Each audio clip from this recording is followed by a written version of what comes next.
laughing. So if I'm remembering where I left off with the last video, I was talking about the trip from Illinois to Arkansas, or from Arkansas to Illinois, after my dad said, hey, let's pack up some stuff, let's go to Illinois.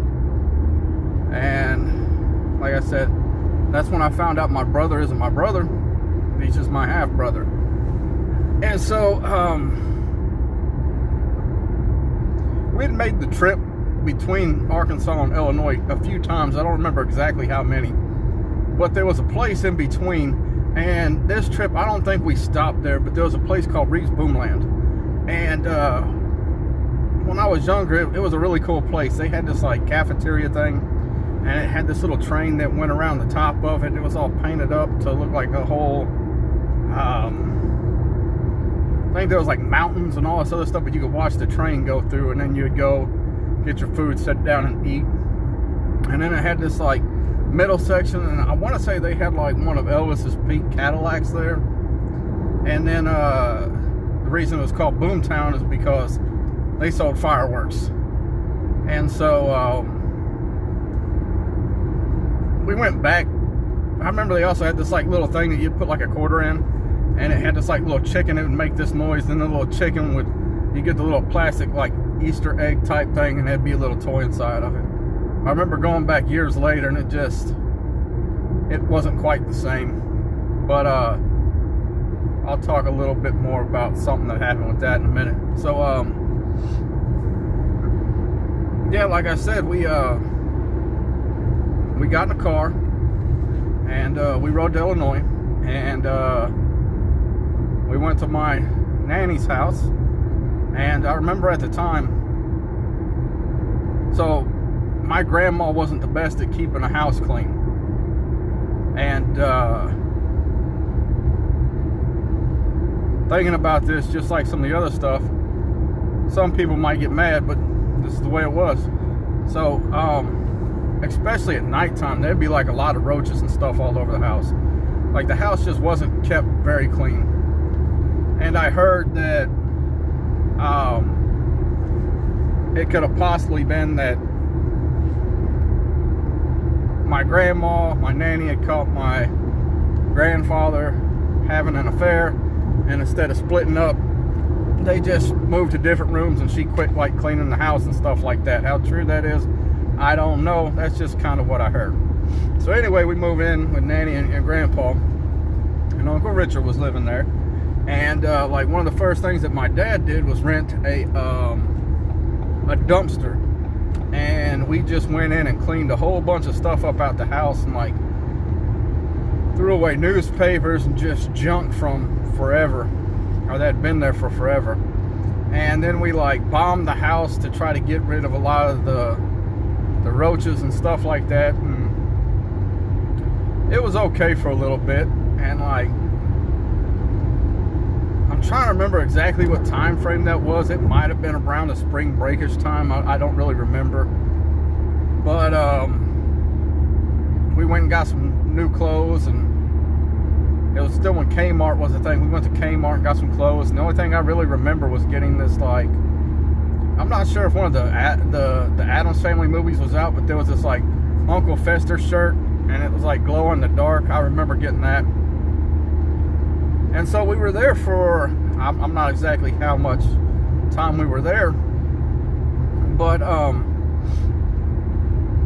you know, it's just getting after Christmas and everything like that. And the other day we were at the a playground, and there's a boy riding like a little Coleman mini bike. And so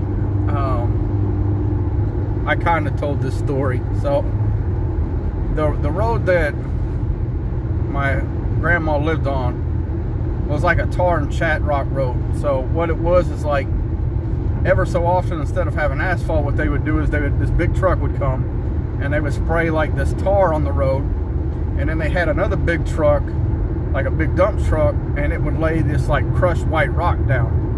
And so the road would be a little rough, and then as cars drove on it, it would smooth over and stuff like that. And I don't know if it was just cheaper to maintain that way or what, but So the only reason I'm saying this is because like the two guys that live next door, well, like the guy that lived next door, one of his friends that was always there or whatever, I can't really remember. There was like a family that lived there, and then there was another guy, and him and his family was always there too. They had a little mini bike, kind of like that Coleman one, but nowhere near as nice. And so it had like a little like 5-horse Briggs and Stratton motor on it, and Dad bought it off of him for like 25 or 50 bucks or something like that. And so we're out one day just zipping it up and backing down across the road, and I'm riding it, and they said something about the throttle spring fell out or something. But I'm riding it, and it just, I sat on it, and it just took off. And it didn't want to stop. Like, it was just wide open. You couldn't, like, back it down or anything. And so, I was trying to hit the brake, and I had, like, this brand new pair of shoes, and I finally get it stopped enough to where I could turn it around, and I'm trying to think about what I'm going to do next. Because I can't really, like, lay it down on the road, because like I said, they just redid the road, and so if I would have got like all mangled up and everything. And so I'm trying to think of what I'm going to do on the way back over to where everybody's at that's watching, because you know, we were all like taking turns hopping off and on it and riding up and down the road and everything. And so the only thought that I had was, well, like 2 houses down from my grandma's house, the boys that lived there was a little, I'm not even gonna say a ditch, but a little ditch that they would ride their bicycles in and out of, off of the, you know, out of the yard onto the road. And I was like, okay, that's probably gonna be the best thing that I can do. I'm just gonna hit that, and once I get on grass, I'll jump off, and that's gonna be my best option. So like I said, I'm going down, I'm fighting it, I get it turned around, come whipping back.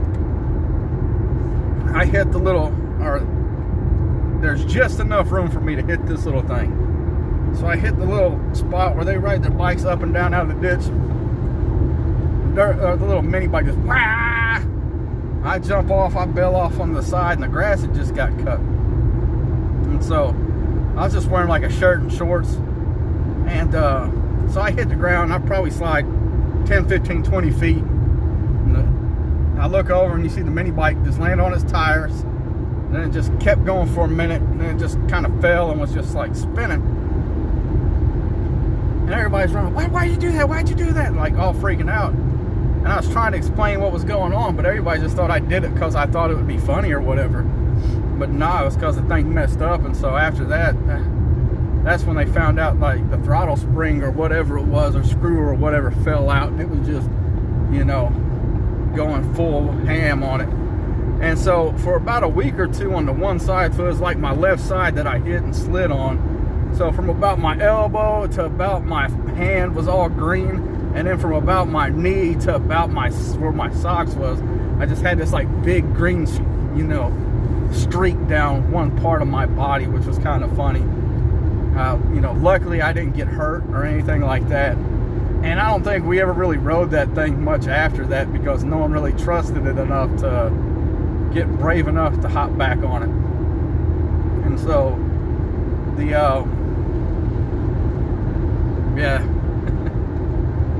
the dumb things you do. Anyway, so, like I said, the two guys next door, they were always building like demolition cars and stuff like that.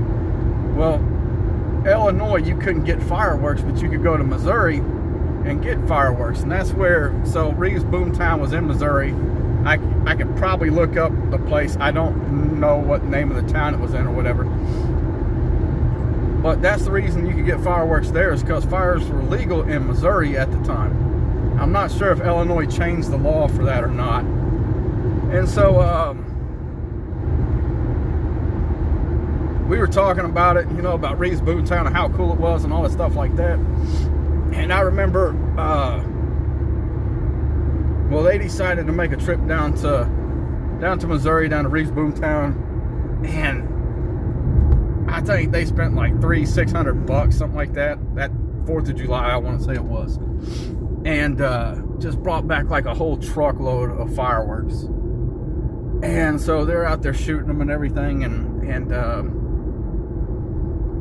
I want to say it was a concussion grenade. I'm not sure, but it looked like a little barrel, like what Donkey Kong would throw or whatever. And you know, it's about hand size, like Nerf football size. And it was yellow. And it had this rope on the end. And so we're out there shooting these fireworks and stuff like that. And one guy takes it and like wraps the rope around his finger, pulls it, throws it. And so where we were doing this is like the front of the house. And then there was like a field off to the in front of the house. So there wasn't no houses or anything like that. So I want to say the guy's name was Charlie. He grabs the thing, pulls it, chucks it out there. A couple seconds later, just nothing really happened. It was just this big loud thud. But then like all of the lights on the road went out. And we were just like, uh-oh, and then we all ran inside. So it just knocked out like the street lamps. And like for some reason the porch light went out. And so that was kind of like the end of our fireworks for that night. And the only reason I say that is because we just had New Year's. And so we went to one of the places here. We went to Joe Dirt Fireworks and got some fireworks. And you got to shoot a Roman candle for the first time. And so I'll put that at the end. I have the little video of you shooting the fireworks. And so I just went back to work after New Year's, because I only got a couple more days of work, and then your brother's going to be here soon. So I'll try to do a couple of these before, and then if I get time to edit them, I'll put them up and everything. But as I was thinking about the last one, I said, you know, dark clouds are forming, because at the time I didn't really understand what was happening with the, you know, I almost forgot about this. So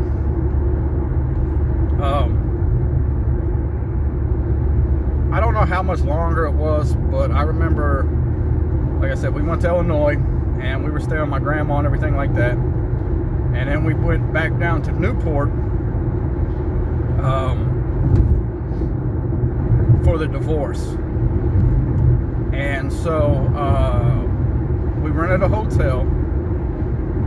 And I want to say that there was like a McDonald's or something close. But it was me, my brother Jeff, my sister Amanda, we all went. And like I said, my dad got a hotel. My grandpa Tiny went with us.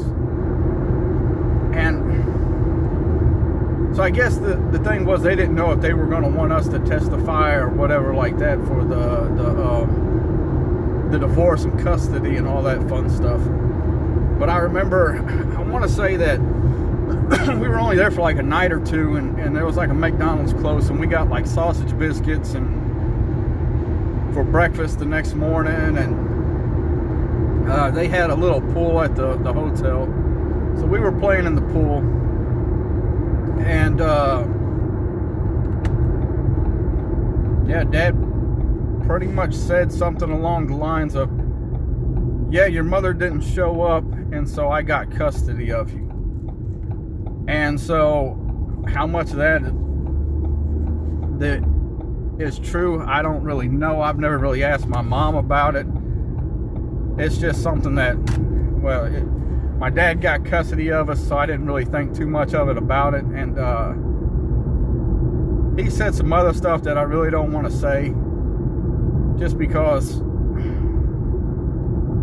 like, the sad part about my dad is I haven't spoken to him since Nanny died, and that's had to be 3 or 4 years now. And so when she died, I went back to Illinois for her funeral, and I saw him. I think, Finn, you were about 1 or 2 at the time, and he knew that you were born, but I didn't say anything about it because I was like, well, if he wants to know about it, he'll ask. And he just went into the same old stuff that he always goes into about how everybody did him wrong and all this other stuff. Never asked about you. And so I was like, I'm tired of fighting this fight, because like for a few years I tried to have a relationship with my dad, But it was just always the same stuff about this person did this to him and that person did that to him, and you could like get him to swerve off of it for a second, but then he'd keep bringing it back up. So it is what it is. I hope that we don't have that relationship one year, or that relationship in the future. So yeah, my dad got custody of us, and then we went back up to Illinois. And like I said, I didn't really realize, or when I was thinking about what to call the last video or whatever, and all that fun stuff, if you want to call it a little thumbnail.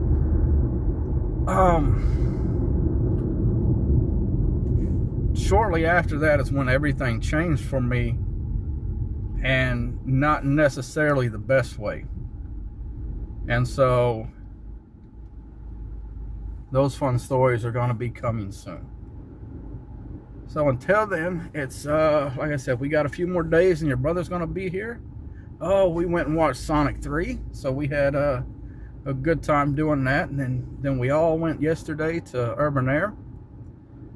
And so yeah, here we are.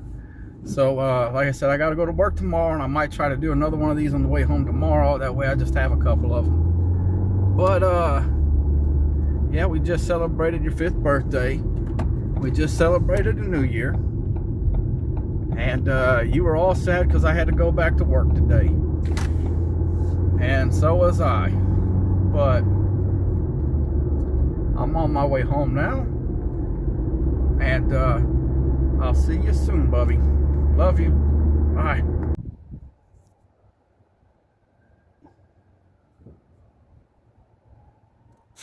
1, 2, 3, go! 1, 2, 3, go! 1, 2, 3. 1, 2, 3. 1, 2, 3. 1, 2, 3. 1, 2, 3. 1, 2, 3.